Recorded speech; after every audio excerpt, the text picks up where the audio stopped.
the Pentagon is facing a big shakeup because not one, not two, but three alleged leakers are now being sent packing. Yeah, Pete. He says he's not having it. Pete knows how this goes. Right? Like, he's been a member of the media. He knows how these people leak like a sieve. And he's like, you can't do it. Like, you just can't do it. You got to be on my team. You got to be on the president's team. And so you've got a Pentagon now that's moving forward. Removing 3 leakers, alleged leakers, I should say. Because they started this investigation, Pete's like, okay, after SignalGate, I got to figure out what's going on. So they launched an investigation. They're at the Pentagon. They're trying to figure out who's on the team, who's not. And basically they're going through everybody's emails. Probably everybody's texts, probably a whole lot more.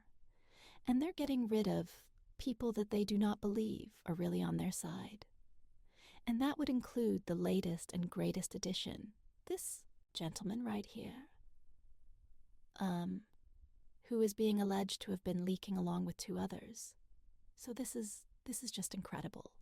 You know, you've got to do this. I'm just going to say this. You've got to do this. Because why, you know? What, you can't have people that are not playing on the same team. Everybody's kind of going to be working towards something. And you don't want to have an environment where you've got people that are part of the deep state. And they're arguing the book of the deep state, as we'd say in finance, right? You've got to really make sure that you are just all over that. And that everybody is on the same team.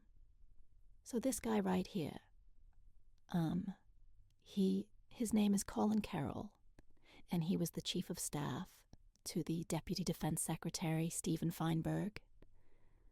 And he is alleged to have been leaking all kinds of things, according to the Daily Mail. He, again, as I said, was the Defense Secretary, Chief of Staff for Stephen Feinberg. He was suspended a day after 2 other political appointees that would have been yesterday were shown the door. The reporting first came from Political. The internal Pentagon investigation, Daily Mail, writes is looking into allegations of unauthorized disclosures of information. You have Dan Caldwell, who was let go yesterday, who's a senior advisor, actually, to Hegseth. Believe he was a very senior advisor to Hegseth. And this other guy, Darren Selnick, who is the Pentagon's deputy chief of staff. They were both put on administrative leave, so they weren't, like, fired. But apparently one of them, at least one of them, was escorted out of the building. And now that, you know, they're looking at headlines like this, according to a defense source that spoke with CNN, this is a purge of people who had disagreements with the Pentagon chief of staff. Donald Trump has been really clear, has he not, that they can't have any leakers, and everybody has to be on the same team. This was an article that was out earlier before we came to air, saying that 2 officials have been placed on leave. Now we know, of course, it's actually 3, because you gotta include this gentleman here as well. Darren Selnick. He was apparently accused of leaking operational plans for the Panama Canal, a second carrier headed to the Red Sea. Elon Musk's controversial visit to the Pentagon and the pausing of the collection of intelligence to Ukraine. That's kind of a lot, right? So Darren is no longer part of the team there at the Pentagon. Understandably, so if these allegations in fact are true. The other guy is Dan Caldwell, as we talked about yesterday on the program. He was actually escorted out, and this is somebody who is a senior advisor to Pete Hegseth. He's also somebody whose name showed up on that list. The SignalGate thing. I've said all along, like, how is it that that all happened? I don't think that that was just a coincidence. That the most liberal reporter, who's basically in the back pocket of the left, wound up getting all of that information. I really don't. And I think that they needed to do this investigation to sort of get to the bottom of it. And maybe, there's some other people that they'll catch along the way, but you got to make sure you have the right team in there. You got to make sure that you have people that are committed to following sort of a protocol, right? I mean, heck, it's the Defense Department, so you're talking about the military effectively. And if you're not on board with what's going down, then you're definitely going to have some issues. I mean, I think it's rather telling, for example, that you had Susan Myers, right? The Colonel Susan Myers up there in Greenland out there, emailing Greenland, Denmark and saying, like, we don't agree with the president's policies. Like, lady, you're actually running the operation. You can't sit there and say that you don't agree. The concerns of the U.S. administration discussed by Vice President Vance on Friday are not reflective, she said of pitiful space base. I mean, you understand, this is not the direction you want to be going in, right? Like, you need actually to have everybody doing the same thing. You had a similar situation over at the FBI with Denny He. This is why they had to get rid of him, because he was trying to sort of stand in the way of what they were doing. And I think overall you want everybody on your team to be on the same page, for sure, on the same page. And Pete gets this. And so you've got two guys you see on the screen there that were suspended yesterday. First, yesterday afternoon, and then later in the evening. And then, of course, this guy, the new one today, finding out that he's out of a job there at the Pentagon again because of these allegations of leaking Laura Loomer. Don't forget, she was all over this. She was concerned about NSC. She was concerned about the NSA. And just Trump not really having his people. And I think in light of SignalGate, he listened. I just think that there needs to be more appreciation demonstrated to Trump loyalists because, unfortunately, we do see a lot of gatekeeping in the GOP. And the thing that I harked on the most during the campaign season was, the importance of vetting. Vetting, we need to vet people so that we don't have the same nightmare that we saw happen in the first administration, where people who are disloyal to president, I mean, there was a lot of disloyalty, right? In the first administration, it's like they were like, who is this guy? We're not really sure. We used to be Republicans, and now he kind of is this new Republican. And so you might have had a lot of rhinos there, etc. They weren't really in sync with his agenda. Now, I'm not saying you have to be in sync, right? Like, I don't see eye to eye to him on the entire tariff thing. I think that there are risks that you're running for the overall economy. We saw that evidence in the market today. I mean, I guess it gets back to my gold theory. But I mean, these are sort of the realities that you have to deal with.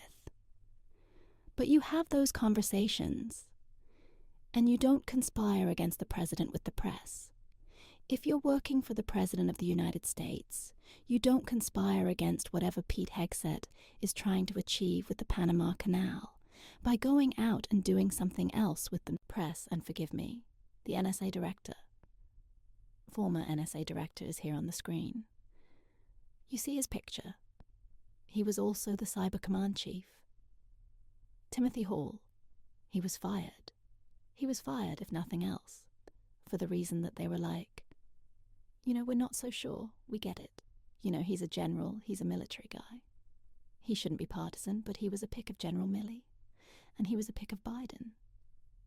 And so, having worked under that team, maybe we need, or Trump is thinking, no, I need my own person in there. And so this is the same kind of thing that's being reflected.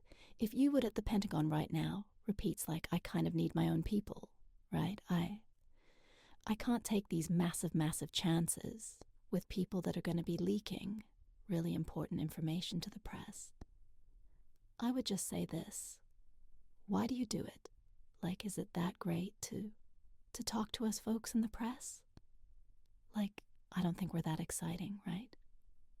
Why would you do it? I mean, unless your boss is instructing you to get something out there, or unless you think it's your patriotic duty.